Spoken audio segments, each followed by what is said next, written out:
Hey, how's it going? I just thought I would share my setup for my traveling Ronin rig, whatever you want to call it.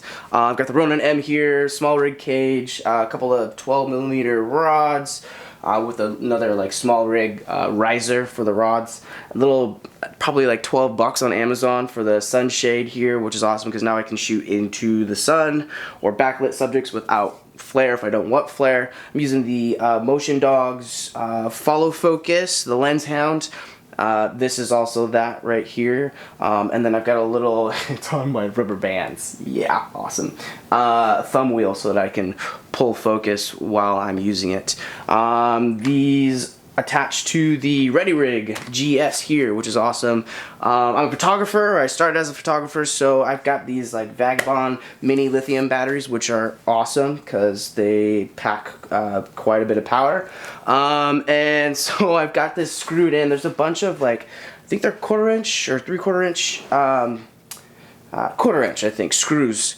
And so I've got the Vagabond screwed in there, and then I've got some Velcro to make sure it doesn't go anywhere. But that powers my atomos Ninja Flame, and lately I actually haven't been using it for recording much at all. I've been using it mostly just to monitor, which is kind of sweet. So I mount my Ready Rig, I mount my monitor, here, so that when I've got this on, the monitor stays in front of my face no matter where I put the gimbal. Instead of having the monitor mounted on the gimbal itself, it's kind of a pain in the ass to set up. It takes a little bit longer to set up, but the results are amazing for pulling focus with the thumb wheel that I was just talking about.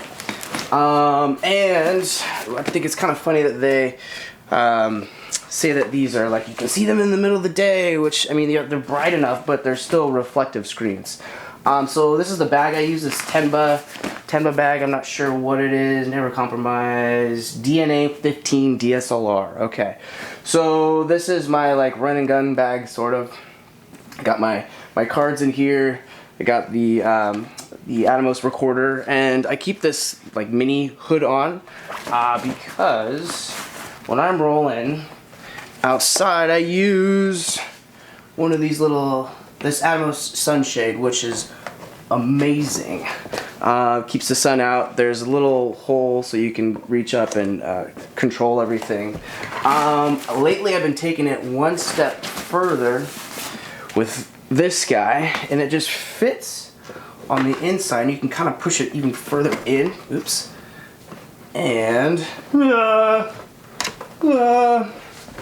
oh, awesome. Okay, so further in, and now when I have a hat on especially, there's no sun getting in there, and I can pull focus, I can see my shots, I can check my exposure really well. One thing you want to do is take some gaff tape though and put it on either the sides or the top, because this thing falls off really easily when you're using it, which sucks when you're in the middle of a shoot and then you can't see. So that's not good. The rest of this is pretty boring. I just have some batteries. This is actually how all recipes can help you with that. Did you want to enable it? So Alexa thought I was talking to her. Alexa, I'm not talking to you. The skill. Alexa, can help you. Could you shut it? Thanks. Okay, so here it is. This is how I connect the monitor to my Ready Rig. These things are awesome. These are the Manfrotto nano clamps, but articulating arms, so you can put the monitor where you need to.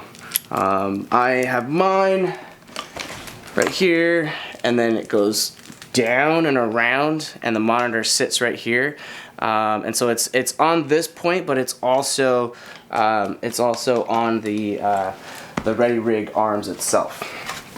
So yeah, that's my setup. That's what I'm using today to go film some stuff at Folklife, which should be interesting. Cool. That's it. Thanks. Hope the audio wasn't too crappy.